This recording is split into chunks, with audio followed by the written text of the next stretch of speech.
Hello, world. So, this is going to be a very casual walk and talk review of Harry Potter and the Philosopher's Stone. And any Americans, it would be called Sorcerer's Stone. I guess the marketers thought that Americans didn't know what a philosopher was. Anyways, I have experienced Harry Potter in a few different ways. First of all, when I was a kid, saw the movies. Then, as a late teen, I read The Philosopher's Stone to book four. And then last year, I went through all of the books through audiobook. So I was 30 when I reread this, well, or audiobooked it. So my perspective has definitely changed. To be frank with anyone, I was never a crazy Potterhead, and I'm not a straight Harry Potter hater either. I think I just fall into the average category as someone who enjoyed the books more than I thought I would. And here's kind of just my review. I'm going to try to keep it spoiler free. All right. So in Harry Potter and the Philosopher's Stone, everyone kind of knows the basic premise. It's essentially a fish out of water story. He gets isekai'd away to a magic school where he's the most famous boy in the world, and everything kind of works in his favor, except there's a dark wizard and school bullies. Now, I won't give originality to the plot or the basic premise of the story. However, I find J.K. Rowling has come up with some quirky and fun things within her novel. And again, I think the stories actually get a little bit better as they go on, but let's just contain this to the first original book. If you read it as a self-contained story, it's actually pretty good. You just follow along this 11-year-old through the journey of him, going to the magical school, Hogwarts and all. It's entertaining. Honestly, I was expecting it to be a slog, and if I had to read it, it probably would have been. But audiobooking it, there's a certain sense of familiarity to Harry Potter books for someone of my age demographic, because in school, everybody talked about the books and the movies. So you're not usually going in blind if you've heard of Harry Potter. I would say if you're an adult and you're not big into this and you're not looking to read something more geared for children and you're not the demographic, much like myself, I'd say skip it entirely. There's no reason why you need to read Harry Potter. And like I said, my feelings are somewhere in the middle, but I don't think it's all that great that if you're an avid reader and have better things to read, go read those. Go read those. If you have kids, maybe give it to them or read along with them. If you really kind of want to know what's going on, but don't want it to stack up on your reading list, especially if you want to get through them all, it is 7 books. Audiobook it. For me, I audiobooked it pretty much while I was on my bike ride to work whole time. So it would just it just fit into my day naturally. So back to the story itself, I will give J.K. Rowling some credit, and here I'm not going to get into the politics of J.K. Rowling. That's a full separate discussion I might want to do another day, and I don't want to get into the originality or unoriginality of it all. I just want to try to be fair to this one book. So getting into it, like I said, the premise, a lot of things are not super original. It's typical that child's fantasy where they don't have much going on in life. They're actually a little bit in an abusive situation, and they're brought into this world where they're the most famous person, a world full of magic and discovery. And as a young reader, I can imagine that you'd start to experience that world with them. And there's that sense of awe and wonder. For me as an adult, I found, hey, that's quirky. And you can kind of see, because obviously the author is an adult, you can kind of see the like, oh, I see what you did there. That's fun. Now, I will say for sure that some things in the book are absolutely ridiculous. And the best way to enjoy Harry Potter, especially these early books, is to turn your brain off, suspend disbelief, and just be there for the experience. Because if you try to, actually critique or scrutinize the book, it doesn't hold up to scrutiny. The magical worlds, people talk about Rowling's world building. I think it is flimsy. And in this book, it doesn't actually come across as flimsy because there's less explored. So it's like, oh, how does that work? Oh, it wasn't explained. But as the books go on and it explains more, it digs its own grave because the explanations often make no sense. And that's coming from a world where you can literally say a wizard did it. It was magic. It's not the most well thought out. The world building is not the greatest. The magic system is not the greatest, but at the end of the day, I still kind of enjoyed it. Part of it is the familiarity with the characters. They're so ubiquitous, they're so entrenched in pop culture that you're just kind of used to them. At least I was. That even though the characters aren't terribly original, even though they're not amazing, I still enjoyed them. Sometimes, oh, this is the smart person, this is the bully, this is whatever. Harry in this first novel, I don't remember him having a supreme amount of character or anything special or distinguishing from other, better protagonists. But like I said, remember the demographics for younger kids. And I know there are books written for younger kids that are deeper and more thoughtful and even more provocative. But I'm not holding this book to that highest standard. It is chewing gum for the brain. You're there for the experience. Don't overthink it. What I do actually think J.K. Rowling is good at is a very standard structure.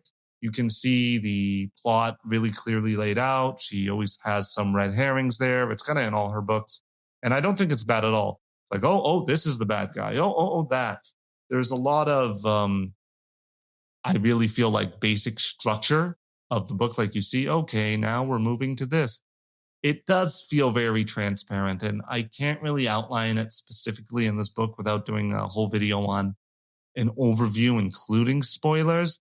But I would say it's pretty well structured in that sense. Nothing amazing, but follows the basic structure of, I guess, a typical young fantasy novel. And when I say suspension of disbelief, I'm not just using that as a critique. For example, Santa Claus in Narnia, kind of ridiculous, kind of doesn't make any sense, but I guess it's fine. Of course, there are issues with the magic system. That being in this book and other books, you can't really tell where the human side of things start and magic starts. It's just like they eat all this typically British culture stuff, but then there's almost this huge wizard culture versus muggle culture. That's kind of, and I know in a natural society it would be intertwined, but it clearly seems made up. It doesn't seem like a natural breathing system, although some people like to tout it as, wow, it's not. That again, that's why I say don't hold it up to much scrutiny. It's hard to enjoy like that. Um, the Wizarding World, again, I'm going to rant on about this a little. It doesn't make sense, and that's okay. Now, some things I really did appreciate were the quirkiness of it all, like Platform 9 3/4 is just kind of fun. Quidditch is just fun. I don't know if it's completely original. I thought it was a pretty original idea. And the Magic School thing, it's been done to death for sure if you've read through it, but I'm guessing a lot of first time readers haven't. And it was kind of or maybe the second time I experienced a magical school. So for me, it wasn't beaten to death. I do think that there is some fun and originality and quirkiness in Rowling's novels, whether it's Quidditch, whether it's just some of the interactions between the people. There is kind of a playful sense of humor there.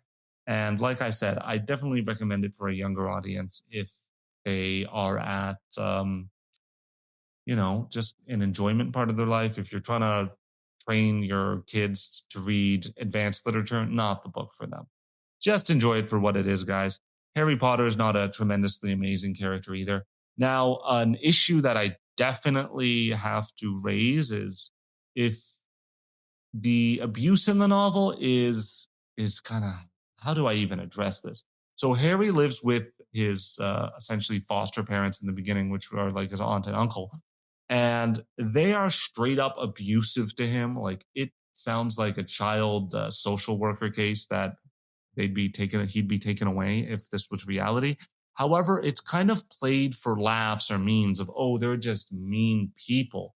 So as long as you're not reading into it and thinking like, hey, this is straight up abuse, you might not be offended. Like it's kind of played for laughs, which is kind of, it's kind of dark if you look at it like that. And I find that things like that in the book are not handled tastefully about just so abuse is being played just for laughs. And also, the book kind of falls into that very black and white. I know later on it tries to be a little bit gray. I think the book completely falls short of being gray. It's a very black and white fantasy, which isn't necessarily bad. I will say, though, another thing is it has that typical trope of evil people being ugly, you're fat. And I feel like that takes away from something. And yes, you can argue it's a children's book, but I'd actually knock it down for that because it teaches children very binary logic that they're going to have to learn to grow out of someday. So actually, that's not a good defense. All right. I think that's really all I wanted to talk about. The main thing is I would recommend audiobook. They recently came out with a full cast edition. I haven't listened to it, but the audiobooks are pretty good, more entertaining, and I think it's probably one of the most enjoyable ways to experience Harry Potter. And I'll be honest, I went through all the Harry Potters last year. I did not want to sit down and read these books. Thanks to the audiobooks, though, I did enjoy it way more than I thought I would. So I'd put in the end category. It was decent. I'd recommend for a younger audience or someone who just wants to understand what's the hype about. This first book probably didn't create the most hype, but it was okay. It was okay. It's an introduction to the world. Um, I if I had to rate it as a book, and like against other books, I'd say low mid tier. And if understanding that it applies to a younger audience, I'd say okay, mid tier. Nothing crazy, nothing to write home about. But because Harry Potter is such a huge brand and so well known, it kind of makes you feel left out, which contributes to the problem of, well, books won't die out if they want to exist on the premise of, well, everyone should read it because everyone's read it. But I don't want to get into that. Anyways, last sentiment is I enjoyed it more than I thought I should. Have a good one.